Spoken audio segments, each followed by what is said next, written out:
As a reminder, FISMA was signed into law in 2011, and I showed this slide last time I came and spoke to the board, but I wanted to make sure that you understood where we stand today. And so if you fast forward, there's been a series of compliance dates for large farms, small farms, and very small farms. And if you remember, FDA delayed inspection of those entities by a year. And so we began inspections in April of 2019. And now we're entering the period of compliance dates for very small farms, but we won't be actually inspecting those entities until next year. So really what we'll be focused on are small farms as we enter 2020 for inspections and continue with our large farm inspections as well. As far as FISMA implementation goes, we're in year 4 of a 5-year cooperative agreement. Based on the timeline I showed you, in 2016, FDA reached out to state partners and entered into a cooperative agreement with, I believe, 43 states now, and that's to perform inspections as well as to provide outreach and education. The mantra still continues, outreach or educate before and while we regulate. And so outreach has been a large component of what we've been doing up until the point that we began inspections in 2019. And then we continue outreach, but it's sometimes very focused depending upon what we're interacting with the farmer on, what we're seeing there, or if we're seeing trends, focusing workshops around those trends. There are about 20,000 farms that are covered under the produce safety rule in California. And just a gentle reminder that those are farms. Often there are many ranches associated with those farms. So the workload ahead of California has been tremendous. And we have been continuing to learn more as we're in this space, just what we need to do to evolve and expand our team as we look towards future cooperative agreements with FDA. All of our staff are commissioned or credentialed by FDA. So what this means is that we do work on behalf of FDA, and then we work closely with our partners at the Department of Public Health because they hold the Food Safety Authority to protect public health in the state of California. So it's a dynamic relationship, one between FDA, CDFA, and CDPH that makes up our food safety efforts here in California. Inspections begin in April, as I mentioned, for large farms and will continue for small farms starting in 2020. We have 6 field inspectors right now, as well as a number of support teams, compliance officers, and a manager, and we continue to expand in that space given just the volume that we have for farms and the cadence in which FDA would like us to be at once this program is fully implemented. So ideally, FDA has set a benchmark of performing 10% of our farm inventories. For 20,000 farms, that would be 2,000 inspections each year. And so we will need to scale up in order to achieve that. And then as far as outreach and education goes, our staff have been at 40 speaking engagements across the state throughout this implementation. We've contracted a significant number of dollars with other entities and organizations who are specialized in this space to hold workshops and to really continue to build upon those partnerships so that we're reaching various parts of the state in multiple different languages. A little bit of by the numbers just for perspective. We have 134 inspections conducted since April of 2019. Initially, when we started on our inspections, we were sending 2 of our staff out and rotating them throughout the state to get consistency with our inspections because it was really important that when we did an inspection in Northern California, that it was the same inspection that was happening in Southern California with regards to how the approach was and really the communication, realizing that we have over 400 different commodities that we may be touching. With that, FDA notes on their forms VAIs or NAIs, and so we had 106 VAIs or NAIs, and what that means is voluntary action indicated or no action indicated. We have not had any egregious findings to date. But with these 106, what we have noticed are continued trends in issues with regards to sanitation, record keeping, or training. And specifically, this often comes at the nexus of how a farm is defined under FISMA, and that our farms in California often contract out with separate entities. And it is important to understand that the farm is ultimately responsible for what those entities are doing and the records that they're receiving from those entities, the training or the sanitation practices. And so within this here, we've spent considerable time educating individuals when we have these findings on the farm that they are ultimately the sole responsible farm entity and that they must collect and keep those records. Other things that we find that are just important are making sure that the water and the soap is refilled in the hand washing facilities. Very basic common practices, but things that we find and are noted in those 106 voluntary actions. In addition to this, and this is since the inception of our cooperative agreement, we've conducted 45 on-farm readiness reviews, and this was something that was put into place in advance of us actually being boots on the ground to inspect a facility, but they're readiness activities. So we've had entities where groups of growers have come together through associations and invited us on the farm, and we walk through what a mock inspection would look like. We're still continuing to do on-farm readiness reviews, and I have the contact information on my last slide if you're interested in signing up for one. To date in California, 8,170 Californians have attended the produce safety training. It's the required grower training, and we continue to see these numbers grow. And then as an important piece to all of this, I mentioned that FDA has a cadence for us to make sure that we're covering farm inspections, but one of the other roles that we've taken on is helping support FDA during their investigations. So just this year alone, we've spent 38 days supporting investigations linked to Listeria, Cyclospora, or E. coli 0157. And so as resources are pulled away from day-to-day inspectional activities, they're funneled into channels such as this to support acute needs in investigative work.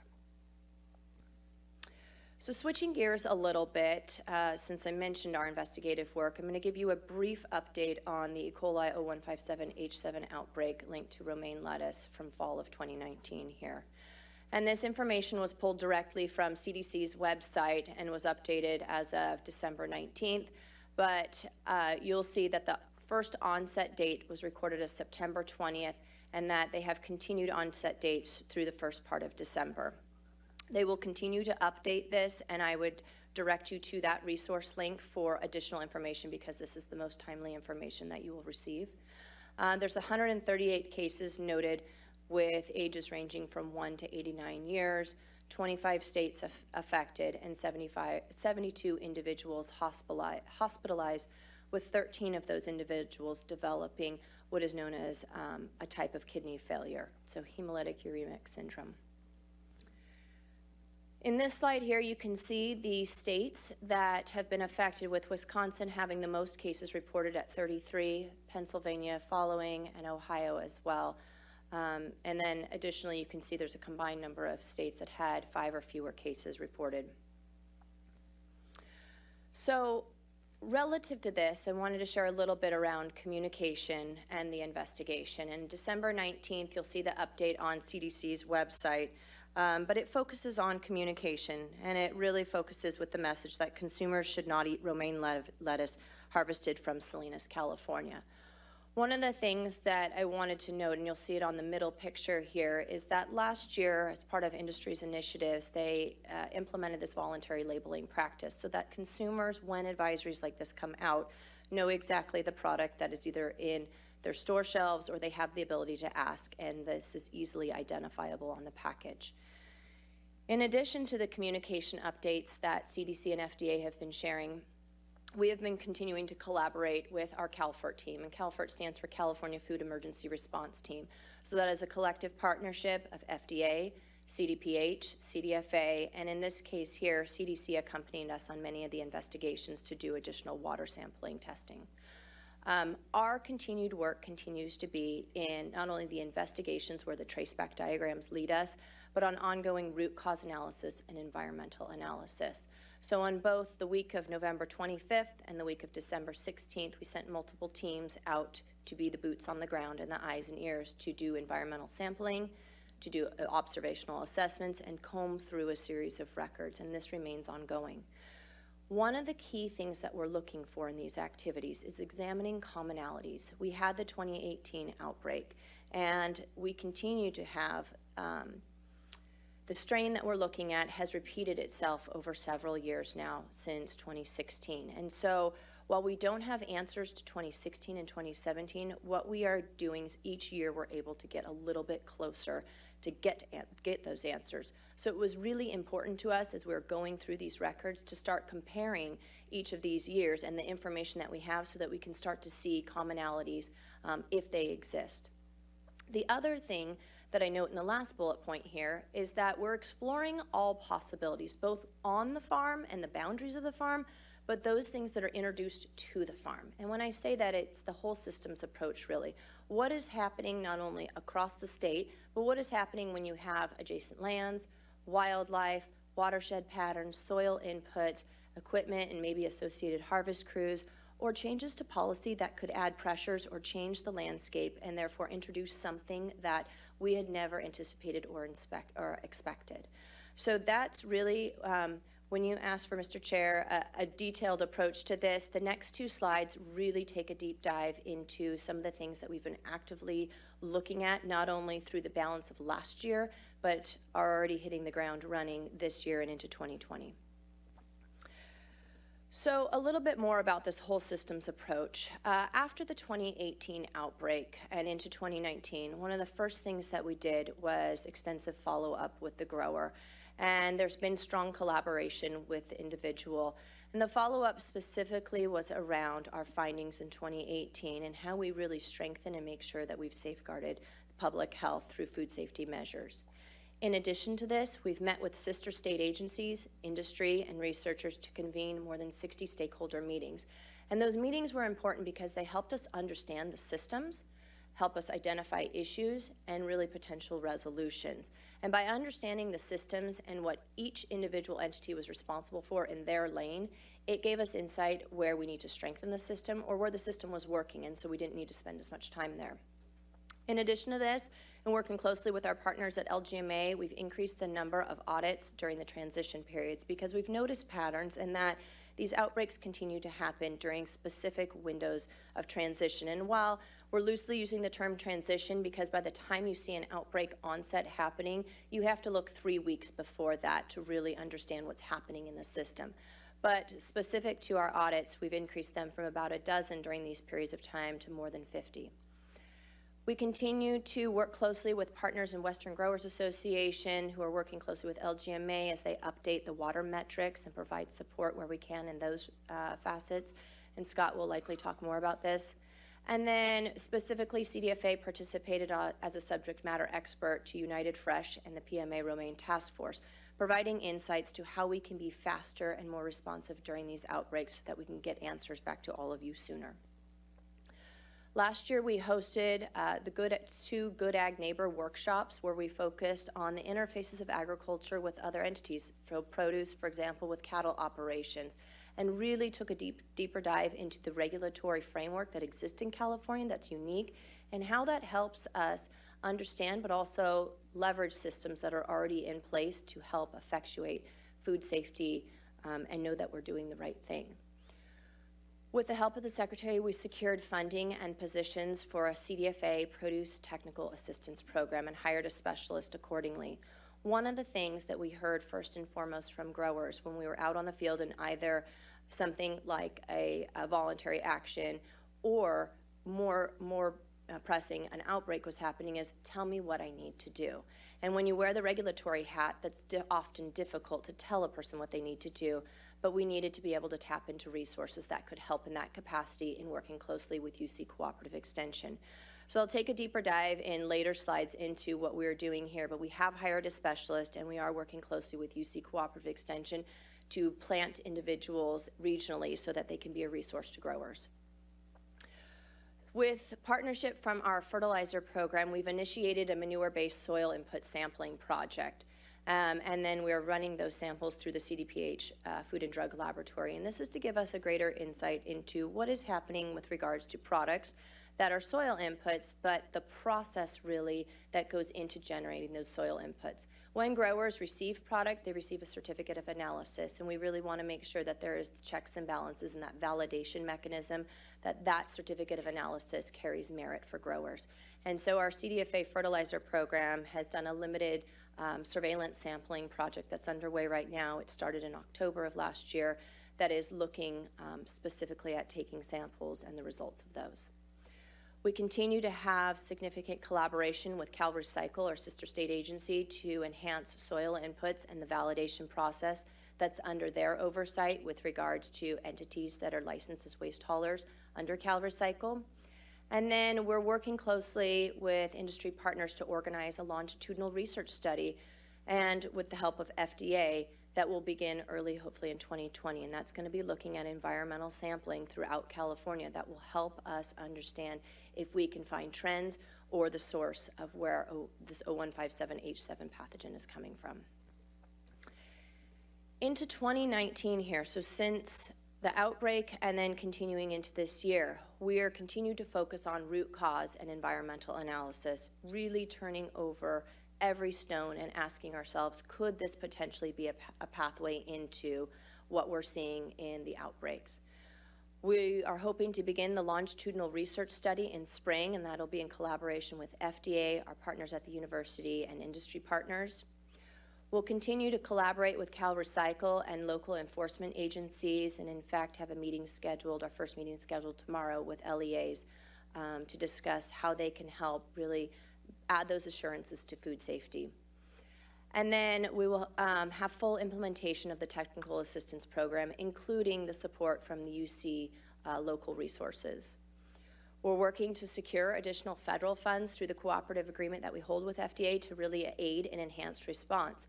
And that includes emergency response and post-response, as well as the work that goes into priority inspections that we've been assigned and ongoing surveillance of inputs. So that includes things like water specialists and soil input specialists that will be embedded within our existing produce safety team. We'll continue to host workshops focused on water treatment, soil inputs, and hygiene practices with collaboration from subject matter experts early this spring and throughout the year. We'll establish a laboratory contract to run validation analysis of input products, implement enhanced mapping software to support routine inspections and aid in investigations so that we can overlay maps to one another to really look at where commonalities may exist, and then continue to prioritize on-farm inspections utilizing data from state and federal partners. And this really comes as a result in that when we do have traceback diagrams, it tells us something, and it's important that we revisit those entities to ensure that we're entirely confident in the practices at hand. And then, in addition to this, continue to work closely with our partners at the LGMA and industry to identify opportunities for ongoing partnerships. To expand a little bit more on the technical assistance program, so I'd like to welcome, I would have had her here today to introduce to you directly, but Lena Nguyen has come to CDFA and is our program specialist. Lena's actually out in the field today with a grower. She was there yesterday and today, as well as Steve Patton, our branch chief. And this is exactly what the position that Lena was hired to do and designed for this, and that she can be that conduit that when we have a need and you need someone that doesn't wear a regulatory hat but can tap into the sciences and the opportunities that are offered through UC Cooperative Extension, it becomes this folded in resource. So with that, we have established a cooperative partnership with UC Cooperative Extension. It will mean that we'll have one statewide coordinator and 3 community educators that are located in the coastal region, central northern valley, as well as in Southern California to be a resource to growers. In addition to this, we've really been focused on research priorities. And what's hard is when you are out on boots on the ground and you're in a field, you're often, you walk away and you have some answers, but you're left with even more answers. And while research does take time, we've come to the point where repeatedly we are at a space where we need more answers and we need it in a very specific way. And so we are working closely with Dr. Steve Musser at CIFSAN to pull together a project, and I'll speak a little bit more to that in my second bullet point. But we're also looking and working closely with the Western Center for Food Safety, and they've initiated a couple projects, one with cattle producers, Dr. Rob Atwell, with cattle producers exploring distances in a California-based setting because of the uniqueness of our cattle ranches or cattle operations here in California and the additional regulatory pressures that they face, and how does that really fit into our overall food safety approach. The other work that we have been collaborating with is on biological soil amendments of animal origin, and that's specifically Michelle J. Russell out at the Western Center looking at heat-treated products and what effects they have when applied to cropland, and looking closely at viability of those cells that could potentially be carried over. Specific to the partnership with CIFSAN, where there's current work going on in Yuma, Arizona in collaboration with the Arizona Department of Agriculture, the University and Industry, and the desert region down there. And so Arizona stood this project up a number of months ago and continues to move ahead with that. And so we collaborate with our Arizona Department of Ag state partners to learn more about what has worked in this model, so that hopefully we can bring a similar model here to California in a multi-year longitudinal study focused on environmental microbial assessment. And really that is hopefully the key that will unlock the door to tell us where potentially these reservoir pockets are existing or how they're moving throughout the state. Because it's important that we understand the risks we have at hand and how we rank those risks, and then the mitigation efforts that are partnering with those risks to really prevent issues from happening in the future. We have a town hall meeting scheduled on February 4th in Salinas, where Dr. Mussel will be coming out from the East Coast, and we've been working closely with grower associations then to bring growers to the room to listen to this presentation and hopefully gain their participation. And then we always continue to utilize as an ongoing resource that we can learn from the Center for Produce Safety.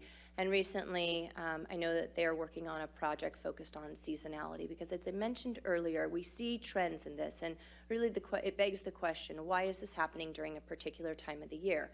And so for us, when we leave no stone unturned on the investigative side, it does generate a few of these hypotheses, and it's more than what is happening on the farm. It's looking at what is happening through practices on adjacent land, what is happening based on policy initiatives in the state, and what could potentially be driving this. That all of our good food safety efforts over the last decade, while we've made tremendous milestones, there's something that we have more to learn about. And then CPS continues to offer webinars on an ongoing basis, and they have various informational topics, and so it's a great resource for growers as well, because they're typically an hour long, and you're getting the subject matter experts who have studied these topics for many years. So with that, I promised I would be brief, but hopefully it gave you enough in depth to know what we are doing. Here's our contact information for additional information with regards to FISMA or on-farm readiness reviews. Please feel free to reach out to both the email address or phone number, and our website for the produce safety program is there. If you have additional questions for me personally, my email address is there, and I'm more than happy to continue the conversation. So with that, I thank you for your time and attention. I'm happy to answer questions, and then I'll turn it over to Scott. Thank you, Natalie. That was really a good presentation, and cut down the weeds a little bit, which is nice to hear. But yeah, it seems to me that you're talking about seasonality, and typically the fall period is the time where we see issues, and typically it's been, the Romaine has been the issue. Is there something about the plant itself that maybe holds moisture a little differently, or, yeah. Because it's going to be a at-risk crop, I think, in the future that growers may not continue to grow, especially during that period. So you're right. Like, Romaine is certainly something that when we look at the outbreaks, and that was identified as the vehicle, one of the things that we're looking at specifically is, I know there's research going on right now looking specifically at the plant. And I can't speak to that in depth, but one of the things when we looked at the Yuma outbreak, there was conditions with regards to freeze and epidermal peel, and it really begged the question, does that then encapsulate the bacteria and cause it to then be within the plant? So that's one side of it. The other side of it is that, Romaine, just being the cone shape that it is it harboring these pathogens if they're spread and windborne more easily? So those are the types of things that I don't have answers to, and that we're hoping to get some additional answers to. But it is important to understand that we aren't just focused on Romaine, we're focused on the system, because at any point it could be a different product, and we want to make sure that what is happening and the influencers on the system to the farms, it just could be something that we eat a lot of Romaine across the U.S., and there's a lot of acres planted in Romaine. So statistically, that could be a factor as well. So I don't have enough information to say, yes, definitively it's this, but we've seen it as not only the carrier in these outbreaks, but there's certainly more to be learned about the pressures to farms with regards to practices or what's happening with regards to inputs or adjacent land use. Right. Thank you. Sure. we'll go ahead and have Scott, and then we'll open it up to questions for everybody. Sorry, Sounds I great. just wanted to catch you while you were here. Okay. Scott? And while she's sitting down, I was going to compliment her, and I'll compliment you too, Scott. But Natalie is very good leader on this issue, and I am the NASDA chair of the food safety, although we've changed it to food systems and something. But I'm sure it's because folks at NASDA had met Natalie and knew that if I was named the chair, she would be the brains behind all of that. So she'll be providing a lot of national leadership as we try to work through these issues, and I can't think of anyone I trust more for doing that. From last year. It says December. 2019 just happened, Scott. Okay. Trust me. Did So you do one since January 1st? I do so many presentations that they get confused, but thank you for inviting me to be here today. I do apologize for my voice. I've been fighting a cold for, seems like years, but it's a couple of weeks anyway. I actually feel pretty good, but I don't sound too great, so. Thank you very much. Well, you put a tie on anybody. You know, I was really impressed by Natalie's presentation. I think that you're really lucky to have her, and that's not saying anything bad about Rick if he's still here. There he is back there.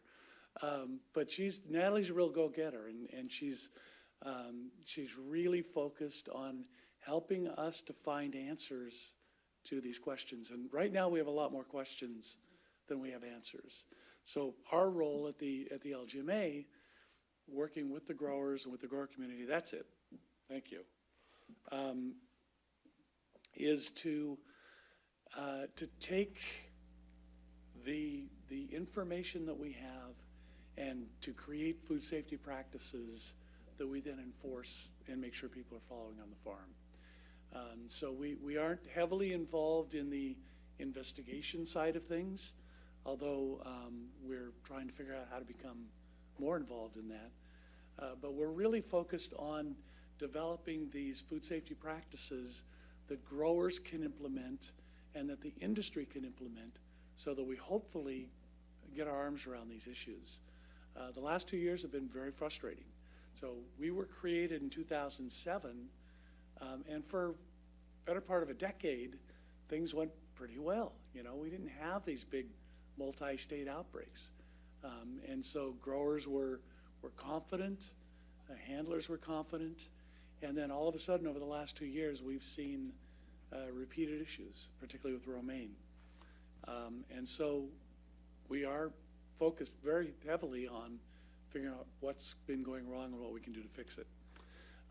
Because the LGMA program is really the only game in town when it comes to changing the way an entire industry farms in California and in Arizona.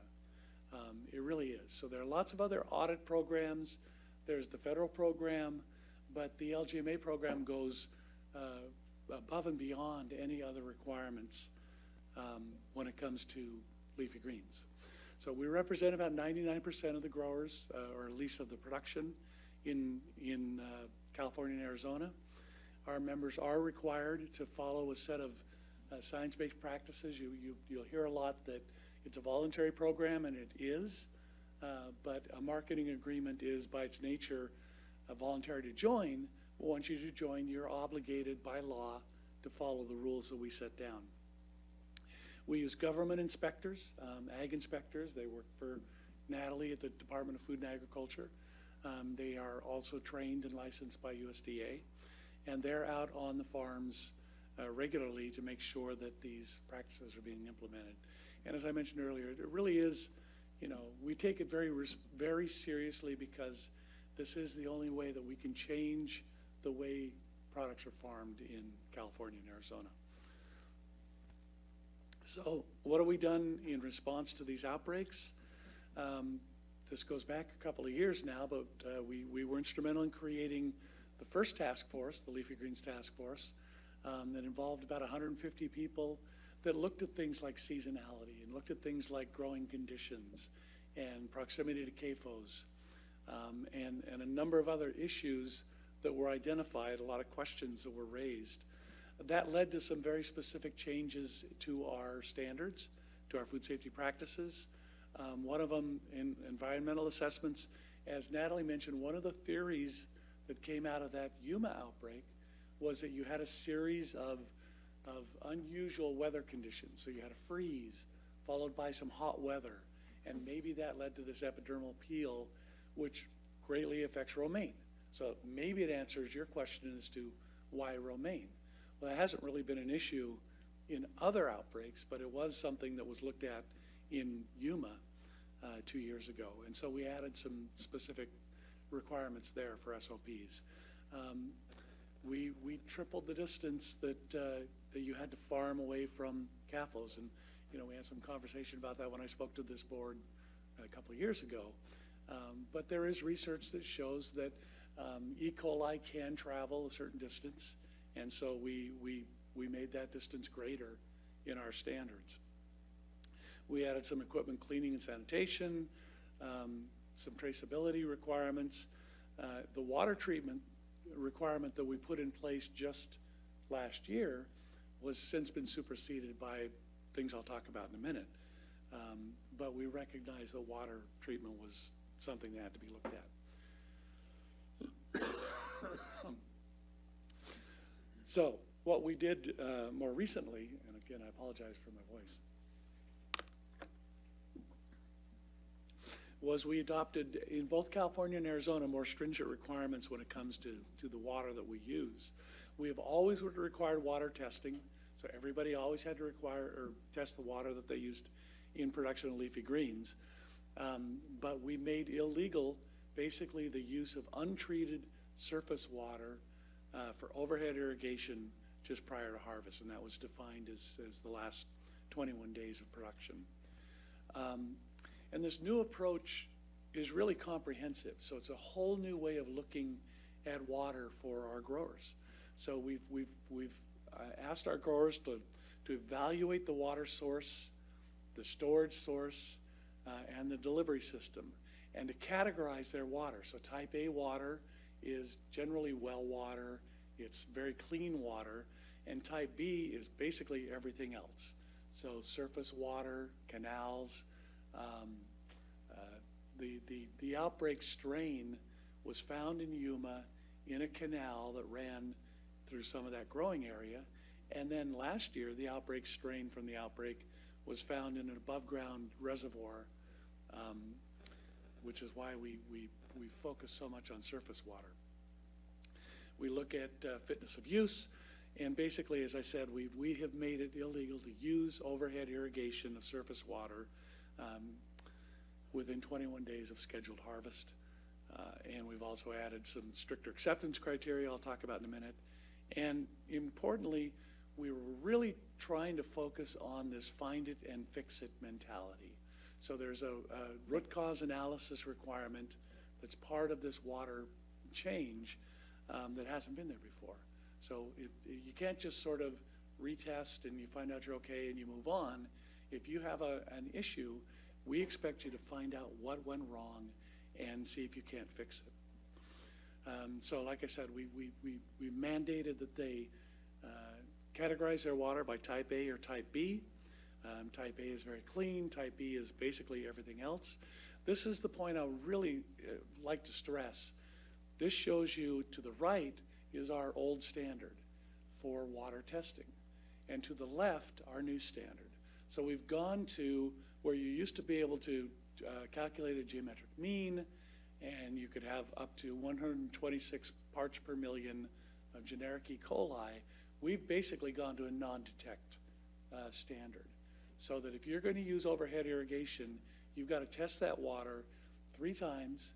2 of those tests have to be 0, and 1 of those tests can be up to 10 parts per million. And we included the 10 parts per million because the researchers told us that you know, you've got to have some leeway for a little bit of generic E. coli. Generic E. coli isn't necessarily bad. So we've put those requirements in place. We have mitigation approaches that are in place. The 21 days is due to lots of research that shows that these things do die off in the environment with time. So I think the original FISMA water requirements had like a 4-day requirement. We had to draw a line somewhere, so we basically said 21 days, exercising, an excess of caution, I guess. I said that already. For type B systems, so what you basically have to do if you've got type B water is, it's not that you can't use it, but you then have to treat it. And you have to make it equivalent to type A. So we do require an initial irrigation test, a water quality system assessment, and then they have to continually monitor that water when it's in use through routine monthly testing.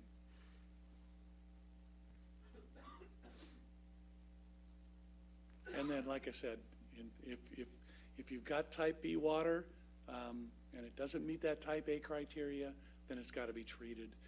We don't dictate a particular type of treatment. On that previous slide, it had some of the criteria.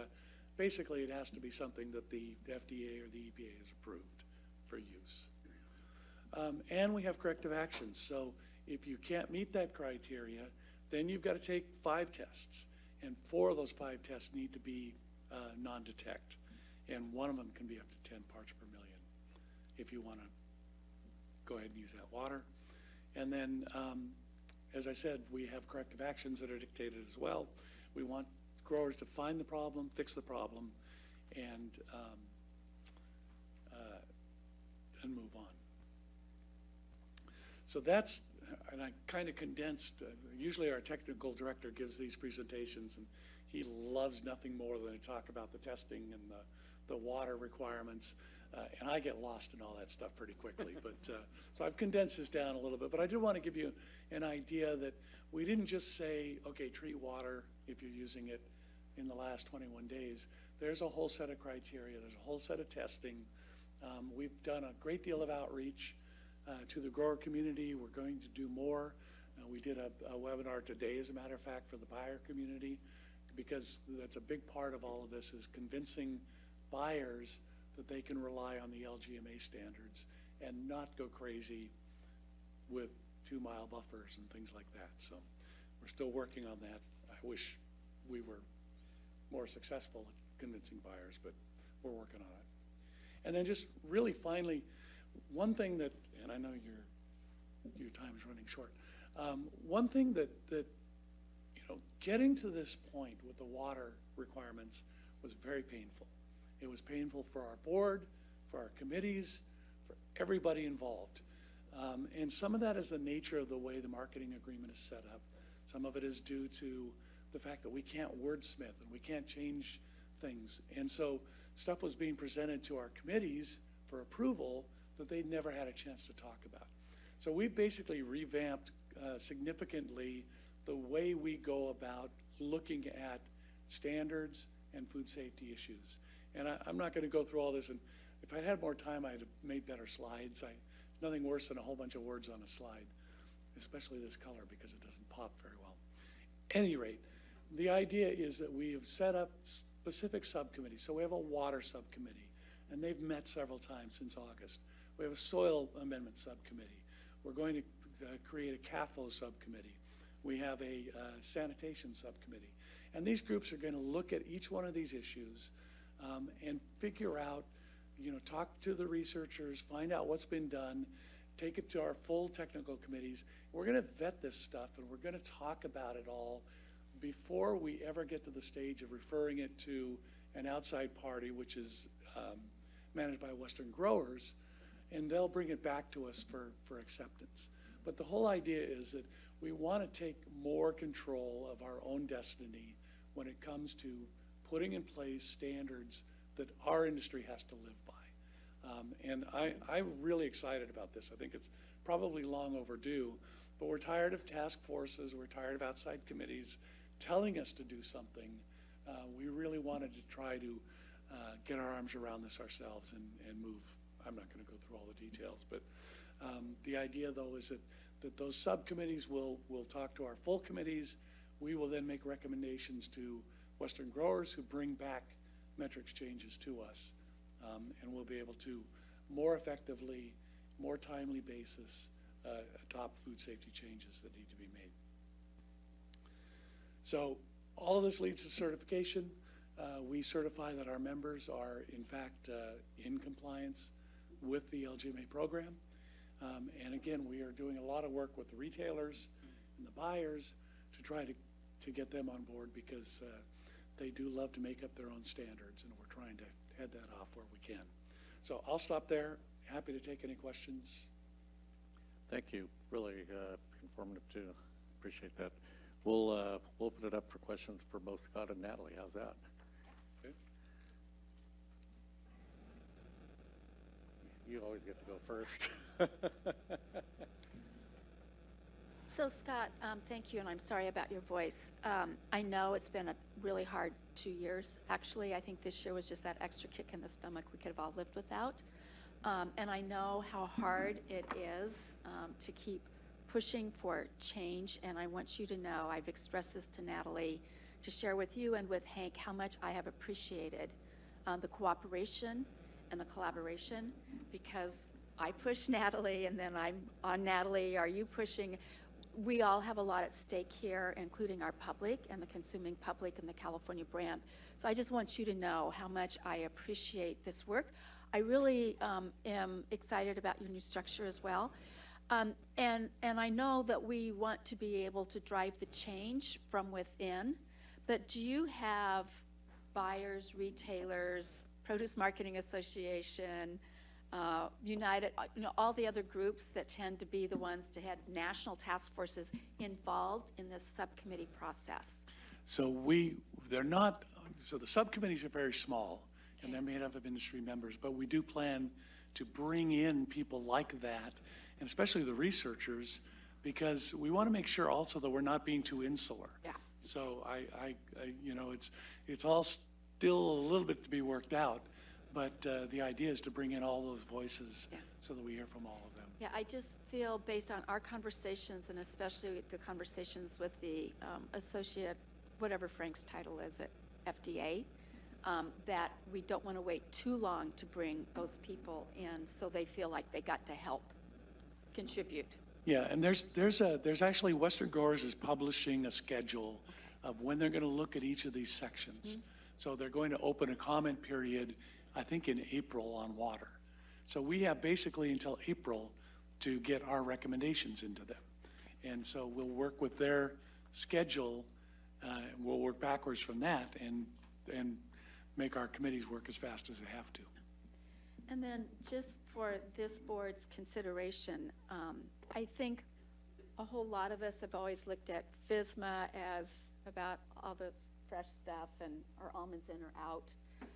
But this adjacent land use, everything in ag these days seems to be coming down to land use and coexistence and farming in a compatible way with one another, and making sure that all of our policy priorities are aligned with and not in conflict with things like food safety.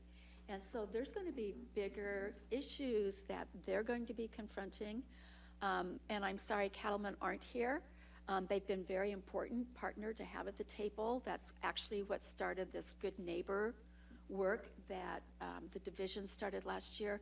But I think this is a very important thing for us to think about, yet another potential complexity of farming because of all the rich diversity of crops that we grow and the places where we grow them, and how much we need to know about what all my neighbors are growing as well, and including where we're getting our amendments as we try to push more healthy soils and more composting and more other kinds of amendments to improve soil health.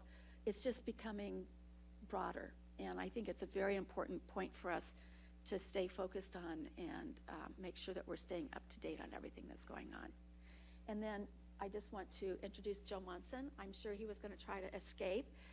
Joe is our new branch chief for marketing within our division of marketing services. So he will oversee all of our marketing orders and agreements. And he was just named early in December, if I remember correctly, or right after Thanksgiving. So it's nice to have Joe here. Thanks. I'm glad to see you're taking lots of notes. And I do have one question. You mentioned an agreement doesn't always lend itself well, but is a marketing agreement still what you would say, even if we were going to create the tool today, would it be a marketing agreement? Does it still work the way we need it to for something this big and complex? Well, it's funny you ask that question, because we're actually in the middle of some strategic planning with our board, and that's one of the questions that's come up, is whether we should be looking to create a marketing order, something that is a mandatory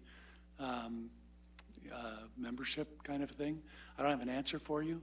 I think it'll come down to the question of, you know, whether we really have a lot to gain by going that route versus what we have in place now. But we'll be talking about that over the next little while. In fact, Joe and Dennis have been really helpful in helping to kind of flesh out the question, the pros and cons for us. And we'll talk about that over the next couple of months. Thank you. Hey, Natalie, within the context of your ongoing and near-term environmental assessment work, on your slide with regard to the work you're undertaking with LEAs and partner agencies, can you give a perceived, a likely, or perhaps a hypothetical example of how your dialogue and action with the LEAs would actually provide, in the context of the EA, the environmental assessment, maybe a higher degree of likelihood, or increase the chances that you'll actually be able to get your hands on a material, something that you need to sample that might help better answer the questions of what's going on in the environment? Like, how does that relationship work, and specifically, what is CDFA's role in that space, that for all of us who want these questions to have an answer so that we can get working on what are the preventative practices to put in place next, you know, how does CDFA's role lead to kind of a plus up or a net positive as a result of that new space in that relationship? Sure. Thanks, Chris. So to answer your question, I feel like I should give you a little perspective of how the system currently works.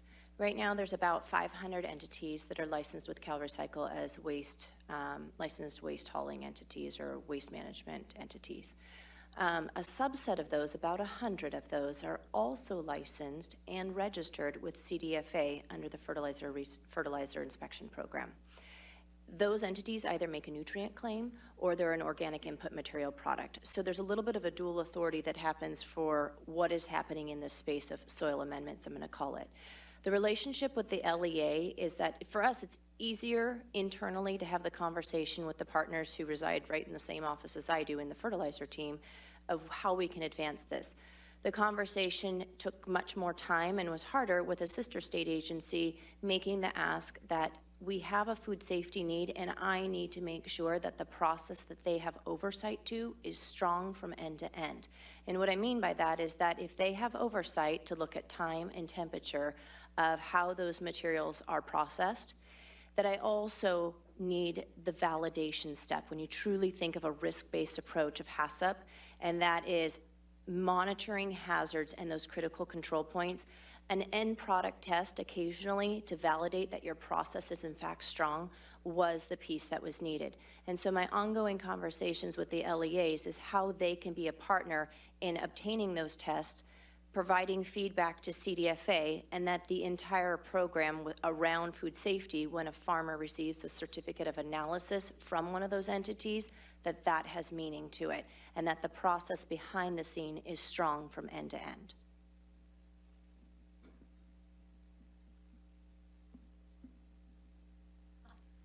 I'm just kind of curious, over the years we've had outbreaks, and in the past they used to be attributed to, animals, feral, pigs, you had birds, you had whatever, and now it seems like the focus has changed primarily to a waterborne pathogen.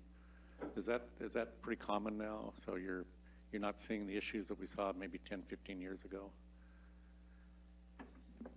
So I think it's important to understand. So E. coli 0157H7 comes from a fecal source. And so for this approach, water is the carrier potentially. Soil inputs, amendments are the carrier. For us, it's important to identify where is it coming from and look further upstream. And so Wildlife is certainly not off the table, and it's important that we're still monitoring and managing it, but that's where projects like the one I mentioned with SIFSAN comes into play, in that if we're doing enough sampling in regions where there's wildlife activity, we have a better idea of not only A, what's happening there, but then can whole genome sequence all of those samples, overlay them on top of outbreak data and say, have we found the reservoir and where that is residing, and then put practices in place to mitigate that risk.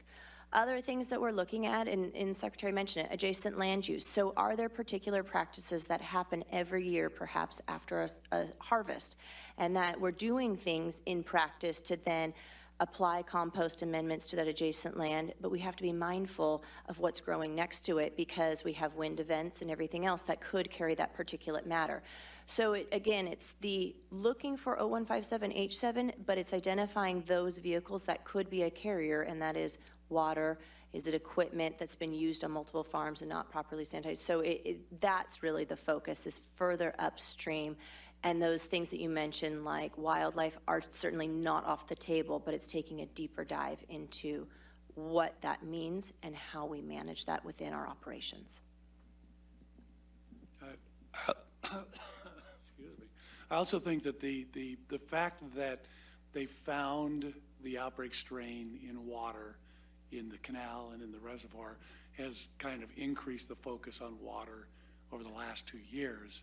But I think everything Natalie says is correct. I don't,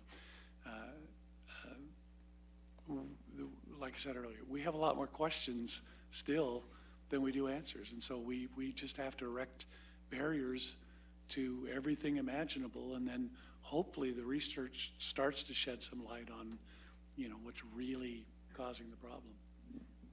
And now I realize it's complex, and it's not, and I think each time you have an issue come up, the details are going to be different. It's not like, okay, we found the solution here, and next year it's going to be the same. I think the conditions are just so variable that each time there's an outbreak, it's going to be a different set of circumstances. It'd be great to find the solution. I agree. I think, this latest outbreak, they had something that was really unique. They had an unopened bag of salad that tested positive. And they immediately went out and started doing some on-farm environmental examination. And I don't think they found anything. So it's really hard to get those answers, unfortunately. Well, we were talking, one small field gets distributed a lot of different directions and gets put into salad mixes, and so it gets diluted, it gets moved into a lot of different avenues pretty quickly. So difficult, really difficult. When you say you're treating the water, are they chlorinating, or is that pretty typical? Generally speaking, yeah. So we there are people who are looking at ozone and things like that, Right. And we'll work with them, but mostly it's chlorination. Okay, thank you. Go ahead, Andy. Great presentation, both of you. Natalie, you mentioned about 20,000 California farms, and are those separate farms? Are they owned by 100 people, or can you put some Those are white lines around that? Yeah, 20,000 farms under distinct ownership. It's a much greater number of ranches, like individual plots of land identified with a ranch name. So when I say farm, that's the entity is Natalie's farm, but I may have 5 different ranches associated with my farm. So follow up, when testing of those, if you're auditing or testing those, so if I have 100 different ranches, are you sampling 2 ranches, or 100 ranches, or, it's complex, it's large. It is so complex. How are you looking at that? So for inspection purposes, what we do is we inspect a handful of ranches and get a perspective and ask more general questions about the overall practices, and really ask for the documents that help validate that that is how they're handling their food safety practices throughout their entire operation. What's more complex is then when we talk about outbreak investigations, you look at traceback legs that lead you to a particular ranch. And so yes, you are on the ranch, and in the case of this most recent one, because we had product, you're on the ranch or ranches that are followed back in that traceback leg and taking samples there. More specifically, when you're asking questions about, how do you make sure you're looking in the right spot?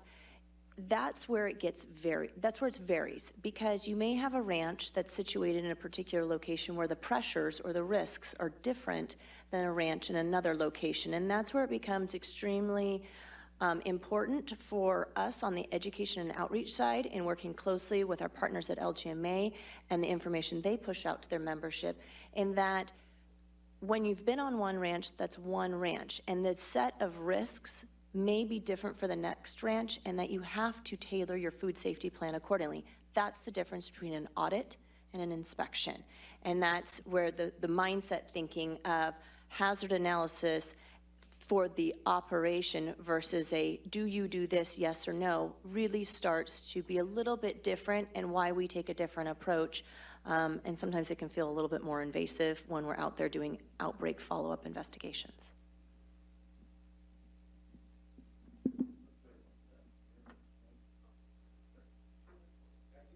Just a quick follow-up. So if with these ranches and the owners of these ranches, and if we really start doing some of this research, have the question come up from the owners as to how can you protect my privacy, and I'm willing to work with you? Well, I'm just, from some of the things that happen to us where they don't want to be identified, they come to us incognito, and this has got to be a challenge. How do we get around that so we can really help the industry? Certainly. It is a question that I get asked every day when I bring this topic up. And so, that's the importance of the partnership and the dialogue that I've had ongoing with Arizona Department of Agriculture, because they've been able to stand up a project there that helps protect grower privacy. It's worked for them because they've partnered with the university. And so working with FDA and the pot of money that is available there for research purposes, coupled with the technology and the sampling and analysis that they have, and then working closely with the university, and that you can start to have some synergy, and then that relationship at a state level, that's what has seemed to work, and they're able to put some confidentiality agreements into place that have given growers that assurance that they're protected. To Natalie's credit, she talked about this longitudinal study with Dr. Musser at FDA. She's really pushed hard on that issue. So, the study can't succeed unless we get participation, and we won't get the participation unless we can assure people that, it's not going to be a regulatory thing. It's not going to be, there's a test done on your ranch, and so all of a sudden you can't grow anything on that ranch. And so, I think that's where the Arizona model has been very useful, but I know that Natalie's really pushed hard on that issue, which we appreciate, because now groups like ours, Chris's group at Grower Shipper, who've been really helpful in getting word out to the grower community about all this stuff, and others can do our outreach to help bring them into the fold. But that's a key fundamental question, and it is the first thing that gets asked.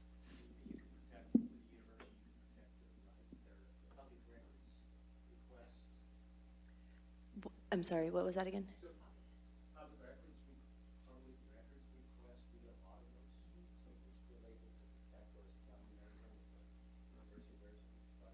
So I don't know the specifics of how the University of Arizona project is set up, but in the past, as I understood, when PIs have partnered with growers, they've been able to double-blind studies in a way that it has been protected, and that they're just a number and aren't necessarily disclosed. So the individual that collected the sample would know where it's from, but the rest of the data moving forward would have it double-blinded in that sense. I should also note too, so we're talking about, grower participation. We've also been in conversations with those who are adjacent landowners as well, because that's equally important that we're getting information so that we can learn more about not only what's happening on the farm, but what's happening in either watershed off of an adjacent land or practices that are happening on adjacent land as well. And so things to keep in mind, and I talked about this whole systems approach. There's been changes that have happened not only in California, but across the nation in just use of antibiotics. And what does that mean for what we're seeing in regards to the microbial population and how it's changing when we are introducing pressures, stressing animals, and then they're becoming shedders of E. coli 0157H7, and what does that mean for the pressures and the risks for food safety that are farming on adjacent land. And so it's not necessarily any one individual's fault, but it's better understanding how this system is working together and where we need to be very mindful and deliberate about mitigation measures. I'm just curious, during this whole outbreak in the fall, there was a maybe false sense of security of buying your leafy greens from farmers markets, local vendors. Are they also being inspected at all, or are they too small to fit into the leafy greens collection group? So right now, very small farms who would likely be selling into a farmer's market, but I wouldn't discount that perhaps small farms or even larger farms may have that as an avenue that they're selling into depending upon their business model. We are only inspecting to date under FISMA large farms. Small farms will begin being inspected in 2020 and then very small farms in 2021. And so to your point, yes, they would be under the fold for FISMA inspections. With regards to the notice that came out in advisory from FDA, that's the importance of how it's displayed at the farmer's market, and the disclosure would be upon not only the person selling it to take note of those precautions coming from FDA, but also the buyer on the other end understanding the messaging and asking the question of where the product came from. And as I said, we're a voluntary organization, and that's pretty much the 1 or 2% of the production that isn't really covered by the program. And that's partly because we don't really have much to offer the really small grower. We tend to be more of a commercial market program, so we don't tend to audit those people unless they're also selling to, some of our handler members. But they, for the most part, are not in the LGMA program. I think that's going to wrap it up. We really appreciate you coming in and giving us the insight into the issues that we're all faced with here in California. So thanks for your good work. Okay, we're going to go ahead and back up. We have two things to discuss today. One is the response to the. Hold on a minute. Let me get my papers back in the right order. It would be our comments on the draft water resiliency portfolio. You should have in your binder a letter that staff has put together with input from board members. So we'll maybe open it up for comments. Perfect. First, if I could, let me apologize about the font when I printed this out. It Yeah, did well- the little comment section, so I apologize on that side. Understood. I did, so the copy that I sent out to you prior to the meeting did not have a couple of the corrections that I received both from Helene and from Joy. Helene had just kind of some smaller amendments, but one of the issues that she did highlight was on the second page, I guess, starting from 93 to 99, understanding kind of that point. And that was kind of more tricky in terms of the Sacramento-San Joaquin Delta, that the water plan is basically requiring that individuals need to report that they're limiting their water use from the Delta. And so I was just trying to convey that it negatively impacts the ability of regions outside the Delta to address water resiliency. I mean, it's kind of an in the weeds kind of question. The other addition was Joy had a couple of additions. One was on the first page and under item number 2, which would be line 25, basically stating that broadband is essential and fundamental infrastructure to secure the state's water future. But she did raise a very good point in terms of on the last page, beginning on line 114, kind of following up on our previous letter to a comment letter on the portfolio before there was a draft, talking about the impact of SGMA, and this basically takes text from the letter that we sent previously, just kind of, again, highlighting that point for assistance as a result of fallow acreage.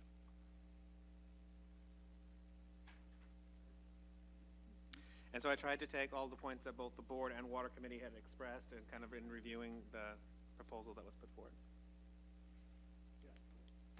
First of all, I just want to say, great job. And then also the whole portfolio, for just one was so gratifying to see that the clean water was right there at the very, very top. It was really exciting to me. And I was then thrilled that your first comments were that we need to be able to see in a very transparent way how that's proceeding. So I just want to express my personal gratitude for really a job well done. And I also thank you for including my comments. I can't read them, but I have a faint recollection of what I asked for. That's why we have Josh, the interpreter, today. Don, go ahead. I would like to second Joy's comments. I think this letter is excellent. I think it covers everything we've talked about. I want to compliment the secretary and the other two secretaries for the portfolio that you and staff put together. It's very comprehensive, and it'll make a lot of people think. I think some of the important things in there, though, is integrated management and unprecedented collaboration. And if we can't get that, we're not going anywhere. We're going to end up in the courts forever and a day. And I think you're seeing more emphasis and effort on the part of everyone to advance the integrated management and collaborate, and then wherever, I can't find it, but anyway, the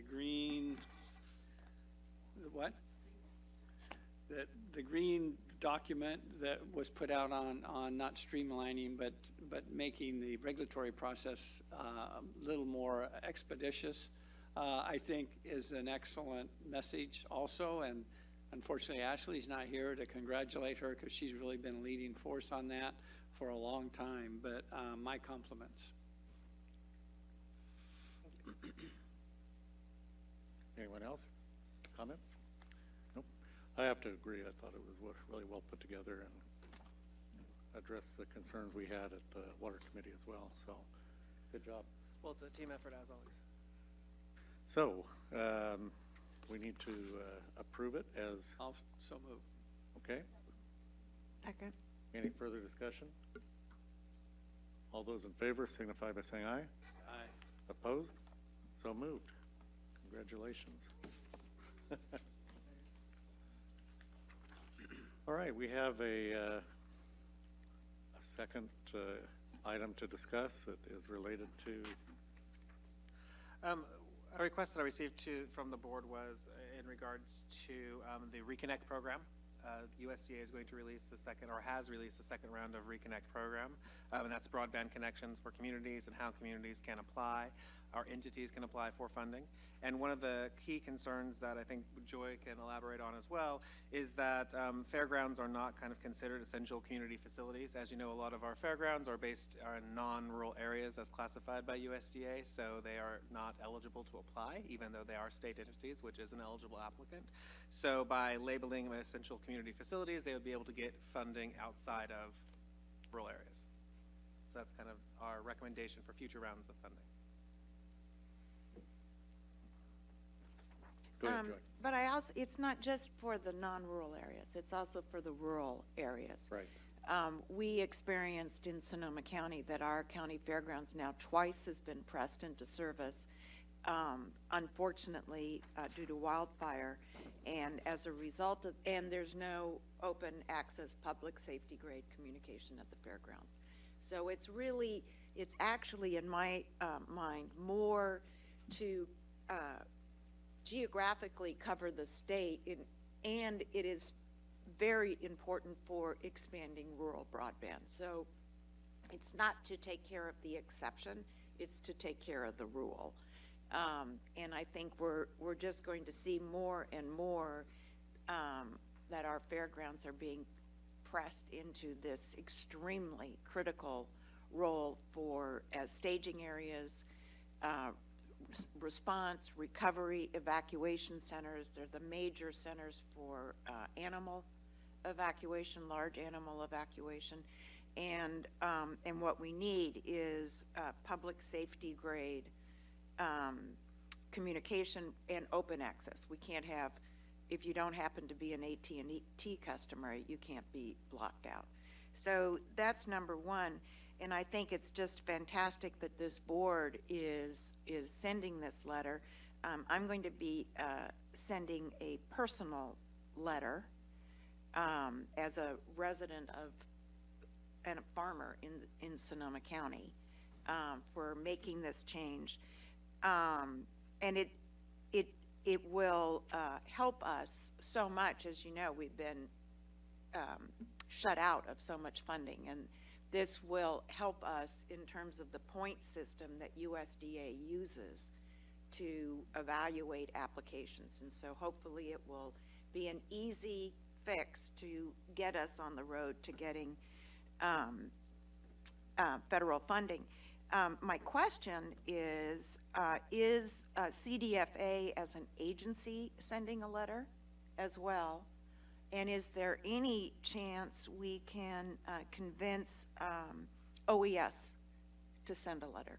So there's discussion about a joint letter from OES and CDFA, and Arturo was also going to check with the Broadband Council to see if they have already commented or would be commenting. So that needs to be a coordinated effort, but that's what's going on right now. There's no answer this time.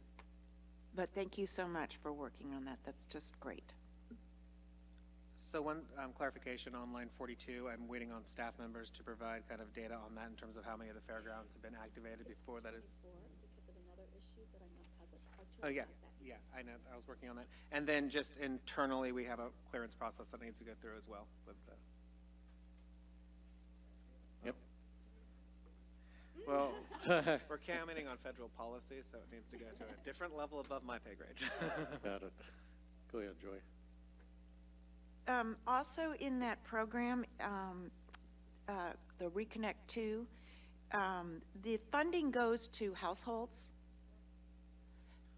And so in my letter, I'm also going to be asking whether we could possibly look at farm fields instead of households, particularly in looking at the fact that it's USDA and the need for ag tech. So if we're only looking at households, that really is not helpful in this regard. I can follow up with you afterwards also. Thank you. And maybe you could, if you don't mind, maybe distribute your letter to the board as a template for us to maybe go down the same road individually. I think I sent you my draft, but I'm going to. Right, you're going to, yeah, right. I thought, yeah, that's what I assumed too. You were going to go through it one more time. All right. We need a motion to approve. So moved. Any further discussion? And that's subject to changes in regard to policy. Okay. All those in favor signify by saying aye. Opposed? So moved.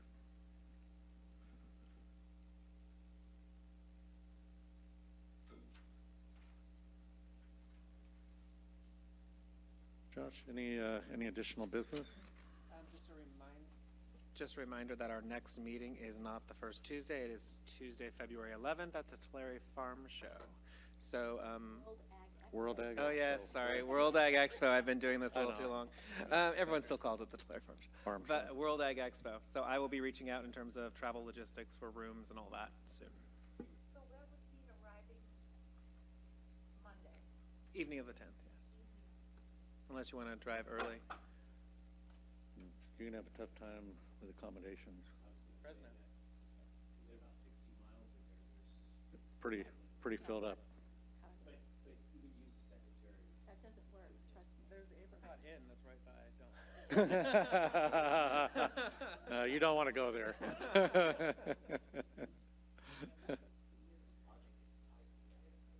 Yeah, it's difficult. All right, well, Josh, you'll work on that, I'm sure. Okay, do we have any other discussion or recommendations?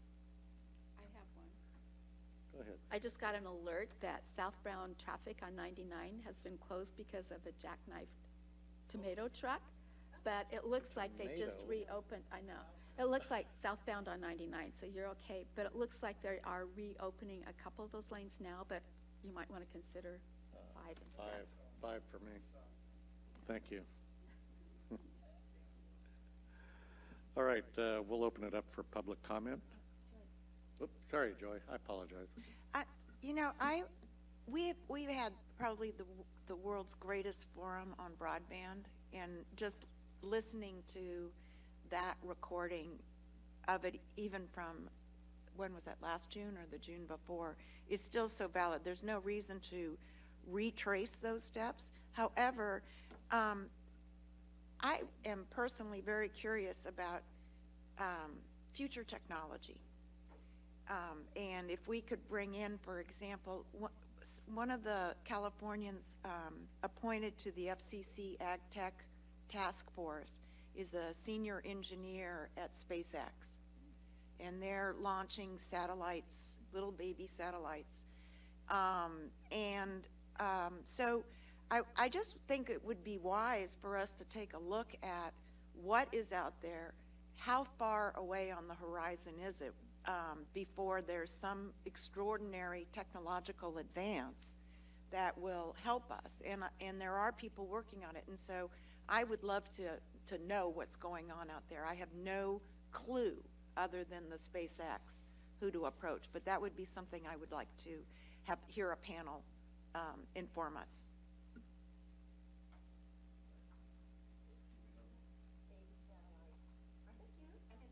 Maybe they can put one over. Maybe they can put one right over the state and disseminate some broadband to us. You know. I mean, it's like, okay, I'm ready. Let's just leapfrog over technology.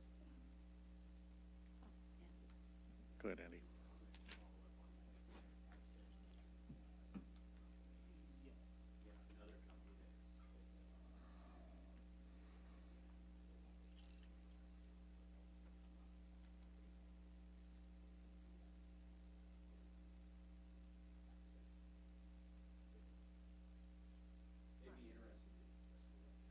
Mm-hmm.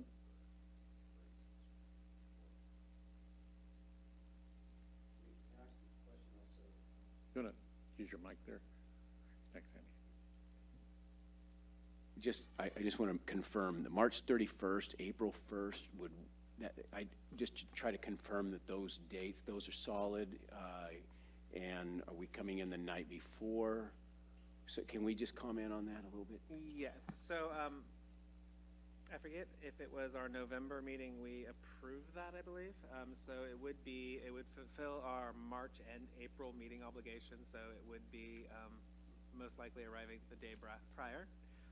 But again, I caution the board that we tried to do this area last time. It is not convenient to get to, and I know that we did not have the ability to get a quorum, so just again stressing that we need to be committed to attend. And I would very much encourage everyone to take advantage of visiting Imperial County. It is our winter salad bowl. There's a lot of the food safety issues, but in a very different setting, different perspective. The issues of salt and sea and the role of agriculture with that. It's different, but it's equally important with all the other work that we're doing because of its association with the Colorado River.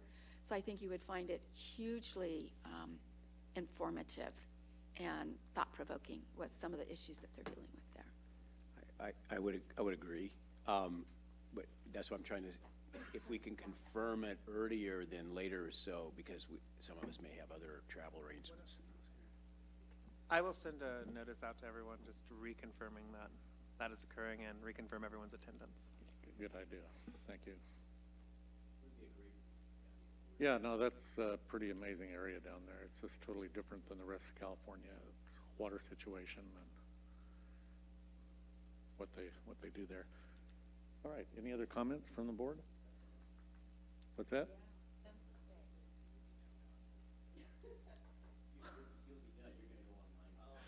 You'll be, they won't be able to find me, so it doesn't matter. And no broadband. We're out of luck. Yeah, Amazon doesn't even like our address. There actually is a very strong broadband consortia down. That's another, because they've taken full advantage of their education link. As a community, they've really embraced that. So you're right, that's yet another really interesting example of something we've talked about the last year. Yeah. All right. Okay, now we'll open it up for public comment. Do we have anybody that would like to speak before the board today? All right. Hearing none, our meeting is adjourned. Thank you all for coming. It's been a good meeting. Thank you.